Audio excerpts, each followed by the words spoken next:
Good morning everyone. ये class 4 है। आज हम लोग हिंदी सेकंड यानी कि हिंदी व्याकरण पढ़ने जा रहे हैं। हिंदी व्याकरण में हम पिछले दिनों चैप्टर 12 यानी कि पाठ 12 पढ़ रहे थे और इस चैप्टर को अभी भी पढ़ना है क्योंकि चैप्टर खत्म नहीं हुआ है बच्चों। तो जैसा कि हम आपको बताते चलो बच्चों, ये हमारा चैप्टर नंबर 12 है। पाठ का नाम है हमारा अव्यय। क्या वो है नाम? अव्यय, जिसे कि हम इंग्लिश में इनडेक्लिनेबल वर्ड्स भी बोलते हैं। तो अव्यय में हमने बहुत सारी बातें पढ़ ली थी। एक बार हम आपको बताते चले कि हमने क्या क्या पढ़ लिया है। तो सबसे पहले हम अव्यय में हमने क्या क्या पढ़ा है। तो सबसे पहले तो अव्यय की परिभाषा जाना कि अव्यय कहते किसे हैं। तो जिन शब्दों के रूप सदा एक से बने रहते हैं उसे हम अव्यय कहते हैं। ये बात तो हम सबसे पहले दिन ही जान गए थे। उसके बाद हमने क्या पढ़ा? अव्यय के भेदों के बारे में पढ़ा कि अव्यय के मुख्य कितने भेद होते हैं। अव्यय के 4 भेद होते हैं। कौन कौन से होते हैं? तो क्रिया विशेषण अव्यय, संबंध बोधक अव्यय, समुच्चय बोधक अव्यय और विस्मयादि बोधक अव्यय। तो ये हमारे अव्यय के 4 भेद हैं। उसके बाद हमने इन भेदों के बारे में पढ़ा। तो सबसे पहला उसमें हमारा था क्रिया विशेषण अव्यय। तो क्रिया विशेषण के बारे में हमने क्या जाना कि जो शब्द क्रिया की विशेषता बताते हैं उन्हें हम क्रिया विशेषण कहते हैं। और क्रिया विशेषण के भी भेद है। कितने भेद हैं? तो उसके भी 4 भेद हैं। कौन कौन से भेद हैं? तो क्रिया विशेषण के पहला भेद है हमारा कालवाचक क्रिया विशेषण। क्या है? कालवाचक क्रिया विशेषण। दूसरा था स्थानवाचक क्रिया विशेषण।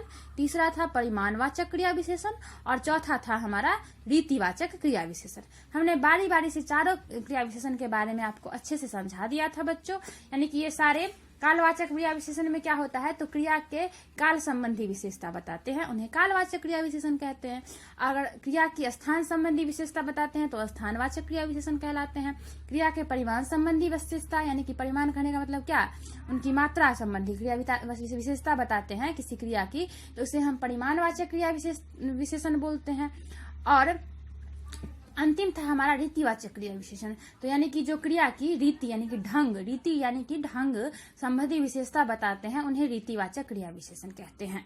ये हमारा क्रिया विशेषण था, जो कि इतना ही पढ़ना था। क्रिया विशेषण में हमने आपको पढ़ा भी दिया था। उसके बाद हमारा अगला था समुच्चय बोधक अव्यय। अव्यय का दूसरा भेद था समुच्चय बोधक अव्यय, जिसमें कि हमने पढ़ा था कि जो शब्द वाक्य के एक शब्द के साथ जो शब्द यानी कि जो शब्द संज्ञा या सर्वनाम, ठीक ना, जो शब्द संज्ञा या सर्वनाम का संबंध वाक्य के किसी अन्य शब्द या शब्दों के साथ प्रकट करते हैं वे संबंध बोधक अव्यय कहलाते हैं। ये हमने जाना उसके बाद संबंध बोधक अव्यय में। तो ये हमारा ये भी हमने पढ़ ही लिया था।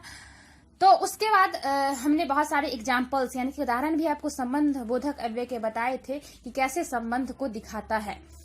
तो संबंध बोधक अव्यय के बाद हम आगे बढ़े थे तो वो हमारा था अव्यय का तीसरा भेद, जो कि था हमारा समुच्चय बोधक अव्यय। इसे हमने पिछले दिन आपको पढ़ाया था और एग्जाम्पल भी समझाया था। तो चलिए यहीं से आज हम फिर अपने क्लास की शुरुआत करते हैं।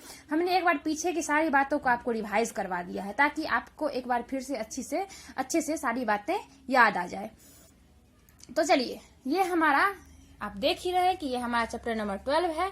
चैप्टर का नाम है अव्यय और इसी पाठ को अभी हम लोग पढ़ रहे हैं। तो अव्यय में हमने संबंध बोधक के बाद हम समुच्चय बोधक पर आते हैं और समुच्चय बोधक के बारे में भी हमने आपको पिछले दिन ही बताया था कि समुच्चय बोधक अव्यय कौन होते हैं। तो जो अव्यय 2 शब्दों, 2 उपवाक्यों और 2 वाक्यों को जोड़ने का काम करते हैं वे हमारे समुच्चय बोधक अव्यय होते हैं। एक बार आपको फिर बता दें कि जो अव्यय 2 शब्दों को, 2 उपवाक्यों को या 2 वाक्यों को जोड़ने का काम करते हैं वही हमारे समुच्चय बोधक अव्यय। जोड़ना मतलब समझते हैं ना, यानी कि हम मैथ्स में ऐड पढ़ते हैं, यानी क्या इस दोनों को जोड़ देते हैं तो वही हमारा ऐड हो जाता है। तो ऐसे ही ये भी होते हैं जो जोड़ने का काम करते हैं। हमने एग्जाम्पल में देके आपको बताया था जैसे कि पवन और अशोक मित्र हैं। तो पवन एक शब्द है और अशोक दूसरा शब्द है और इन दोनों को कौन जोड़ रहे हैं? और हमारा क्या हो गया? समुच्चय बोधक अव्यय। क्या दिया गया है? देखिए यहाँ पे और जो है 2 शब्दों पवन और अशोक को जोड़ रहा है, तो इसलिए ये जोड़ने का काम कर रहे हैं और हमने ऊपर पढ़ा ही है, तो इसलिए और हमारा समुच्चय बोधक अव्यय कहलाएगा। ऐसे ही देखिए, आशा है कि आप स्वस्थ होंगे। यहाँ पे दो वाक्य हैं, क्या क्या, आशा है पहला वाक्य, आप स्वस्थ होंगे दूसरा वाक्य, और दोनों को कौन जोड़ रहा है, की। ये की शब्द जो है ये दोनों को जोड़ने का काम कर रहा है, इसलिए की हमारा क्या हो गया, समुच्चय बोधक अव्यय हो गया। ऐसे ही यह टीवी है और वह रेडियो, यहाँ भी देखिए, यह टीवी है एक वाक्य है, वह रेडियो दूसरा वाक्य है, और इस दोनों को कौन जोड़ रहा है, और जोड़ रहा है, तो इसलिए और हमारा क्या कहलाएगा, समुच्चय बोधक अव्यय। तो अब समुच्चय बोधक अव्यय को अब तक तो आप अच्छे से समझ ही गए होंगे, यानी कि जो शब्द दो वाक्यों, दो उपवाक्यों या दो शब्दों को जोड़ता है उसे ही हम क्या कहते हैं, समुच्चय बोधक अव्यय, और इसे हम इंग्लिश में कंजक्शन बोलते हैं। इसे भी आप ये याद रखना है कि इंग्लिश में क्या बोलते हैं, तो कंजक्शन बोलते हैं। अब आइए, अब हम समुच्चय बोधक के भेद की तरफ चलते हैं। तो समुच्चय बोधक के मुख्य रूप से दो भेद होते हैं, कौन कौन से, तो पहला होता है हमारा संयोजक और दूसरा होता है विभाजक। देखिए, दोनों में काफी अंतर है, जोड़ने का काम तो दोनों करेंगे, लेकिन किस तरह से, एक होते हैं संयोजक और एक होते हैं विभाजक। अब आइए समझते हैं कि संयोजक क्या है और विभाजक क्या है। आप ध्यान से समझेंगे बच्चों, ताकि आपको अच्छे से बात समझ आए। क्या दिया गया है कि वे शब्द जो शब्दों, वाक्यांशों तथा वाक्यों में मेल प्रकट करते हैं संयोजक होते हैं। संयोजक किसे कहते हैं, यानी कि जो दो शब्दों को जोड़ रहे हो या दो वाक्यांशों या दो वाक्य को जो जोड़ते हैं, तो मेल, उन दोनों में अगर मेल हो, एक दूसरे से मेल हो, तो संयोजक कहलाते हैं। जैसे कि उदाहरण नीचे दिया गया है, हम आपको आगे समझाएंगे तब आपको ज्यादा समझ में आएगा। उससे पहले आप विभाजक के बारे में जानिए कि विभाजक किसे कहते हैं। विभाजक क्या होता है, तो विभाजक दो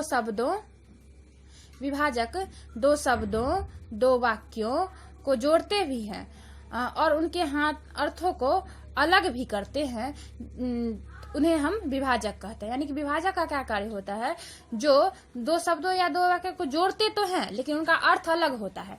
इसमें क्या होता है, मेल प्रकट होता है, लेकिन इसमें अलग अर्थ प्रकट होता है, उसे हम क्या कहते हैं, विभाजक कहते हैं। अब देखिए, अब हमको एग्जाम्पल से समझाएंगे तो आप ज्यादा समझिएगा। जैसे कि मीना, मधु और गीता विद्यालय चले गए, यानी कि ये जो और है ये क्या कर रहा है, तीनों को जोड़ रहा है ना, यानी कि मेल प्रकट कर रहा है कि तीनों साथ मिलकर विद्यालय गए। कौन कौन गए, तो मीना, मधु और गीता विद्यालय चले गए, यानी कि यहाँ पे क्या कर रहा है, जोड़ने का काम तो कर ही रहा है और साथ ही मेल भी प्रकट हो रहा है, तो इसलिए ये क्या कहलाते हैं, संयोजक कहलाते हैं। और